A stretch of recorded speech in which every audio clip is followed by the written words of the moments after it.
భాస్కర్ పూలు పండ్లు తీసుకొచ్చిన తర్వాత జయంతి అడుగుతుంది, ఏంటి రావి అని చెప్పేసి అంటుండగా, పూలు పండ్లమ్మ అభి తీసుకురమ్మన్నాడు అని చెప్పేసి భాస్కర్ చెప్పిన తర్వాత అదే సమయానికి అఖిల్ కూడా పట్టుసారి పట్టుకొని వస్తారు. ఏంటి అది అని చెప్పేసి వసు అడుగుతుండగా, పట్టుసారి వదిన అభి అన్నయ్య తీసుకురమ్మన్నాడు అని చెప్పేసి ఈ విధంగా అఖిల్ అంటుండగా, అసలు పట్టుసారి పూలు ఎందుకు తీసుకురమ్మన్నాడు అని చెప్పేసి అంటుండగా, ఇవాళ నందినికి పెళ్లి చూపులమ్మ, ఇక పెళ్లి వాళ్ళు వస్తున్నారు నందిని చూడడానికి అని చెప్పేసి అభి అన్న మాటలు విని నందిని షాక్ అయిపోతుంది. ఏంటి నాకు పెళ్లి చూపులా అని చెప్పేసి కంగారు పడిపోతూ ఉంటుంది.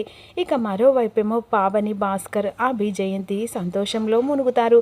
ఇక పెళ్లి చూపులా అని చెప్పేసి కంగారు పడుతూ ఉండగా సుమంగలి ఆ మాట విని హారికకు ఫోన్ చేస్తుంది.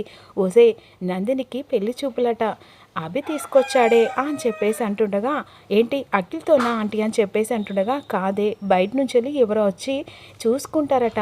అవునా, మంచి ఇన్ఫర్మేషన్ ఇచ్చారా ఆంటీ, నేను వస్తున్నాను అక్కడికి అని చెప్పేసి అంటుండగా, ఇక అఖిల్తో పెళ్ళి కాకపోవడం నీకు సంతోషమే లేదాంటీ, నేను వస్తున్నాను, ఇక అందరి పరువు రోడ్డుపై ఇక ఎలా పడేస్తానో చూస్తూ నా ప్లాన్ నాకుంది అని చెప్పేసి హారిక అంటుంది. చూద్దాం ఏం జరగ